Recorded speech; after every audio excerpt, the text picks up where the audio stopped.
próxima imagem, a gente tem um corte aí, um corte transversal do coração, para a gente observar melhor o sistema valvar. Tá? Esse corte é como se a gente tivesse removido os átrios. Então, a gente tem, imaginem, a gente retirando os átrios, e a gente teria aí apenas as válvulas cardíacas e os dois ventrículos lá embaixo, né?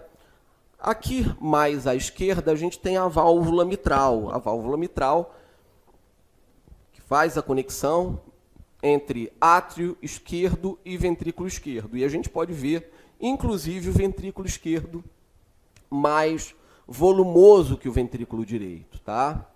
Essa válvula aí, abaixo, né, inferiormente, mais à direita, é a válvula tricúspide. A válvula tricúspide, ela faz a conexão entre átrio direito e ventrículo direito. A gente tem, logo acima das duas válvulas, né, maiores e mais inferiores, a gente tem aí o corte da aorta. Né? Então, a gente vê a válvula aórtica com as suas três valvas, né, ou cúspides, e a gente vê logo acima da aorta o corte também da artéria pulmonar com as suas três válvulas, né, ou cúspides.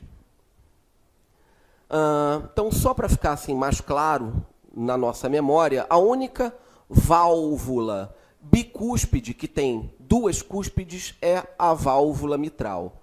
Tá? As três válvulas seguintes, elas todas têm três cúspides, então são todas válvulas tricúspides. Nesse corte ainda é possível ver, lá na aorta, no corte da aorta, as artérias coronárias, né, os ósteos coronários, né, tanto da artéria coronária esquerda quanto da artéria coronária direita. Tá? Só para lembrar, a artéria coronária é a artéria que vai promover a irrigação do miocárdio.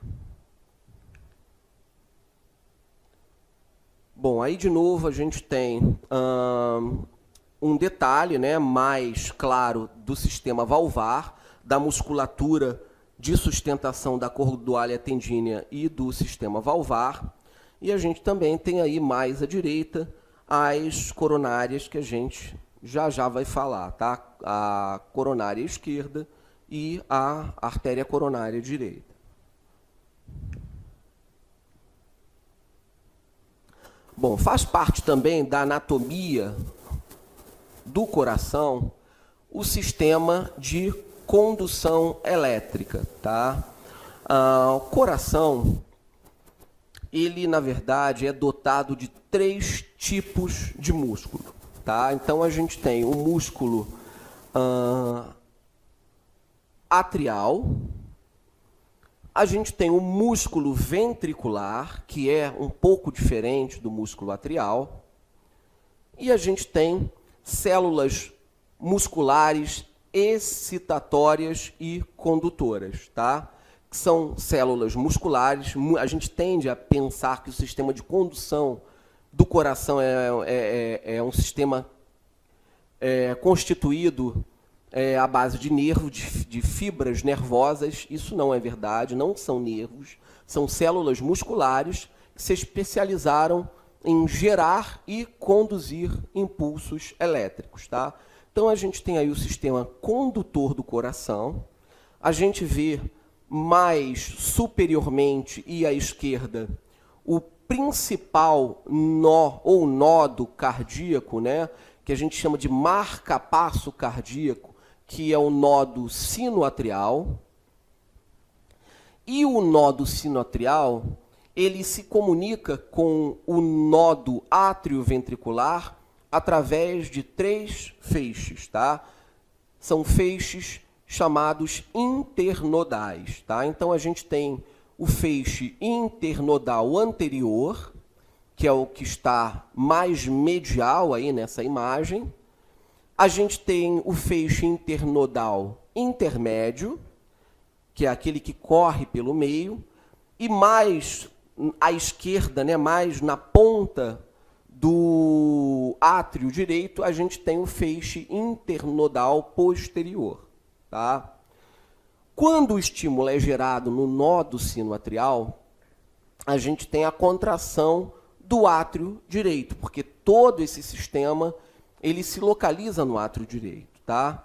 E aí a gente pode imaginar, e o átrio esquerdo não se contrai simultaneamente? Sim.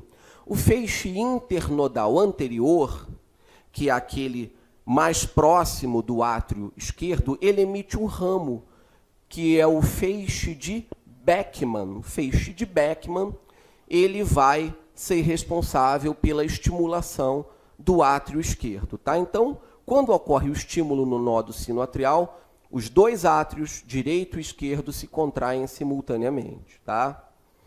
Aí o estímulo chega ao nó do átrio ventricular, nó do átrio ventricular chega ao feixe de His, tá? Ao fascículo átrio-ventricular, é um fascículo único, tá? É um fascículo único. E na altura do septo interventricular, esse fascículo se subdivide em dois ramos. Ramo esquerdo, que vai conduzir o estímulo elétrico ao ventrículo esquerdo, e o ramo direito, responsável pela condução do estímulo elétrico ao ventrículo direito. Tá?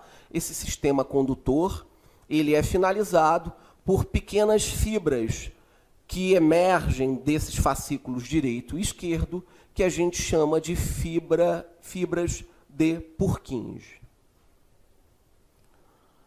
Bom,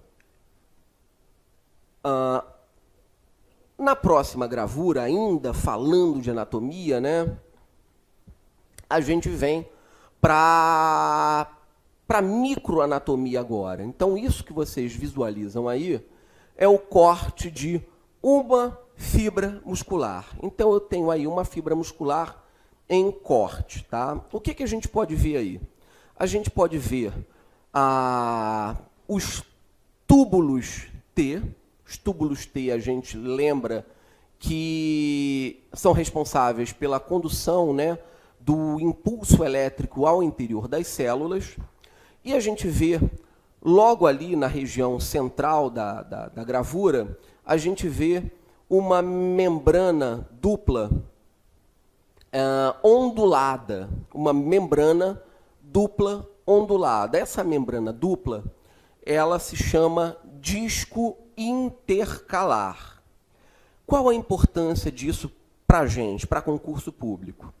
Os discos intercalares são, na célula cardíaca, a estrutura responsável pela propagação do impulso elétrico de maneira homogênea, fazendo com que a célula se contraia, a fibra muscular se contraia toda por igual. Tá? Então, muita atenção nisso. Isso costuma cair com frequência em prova.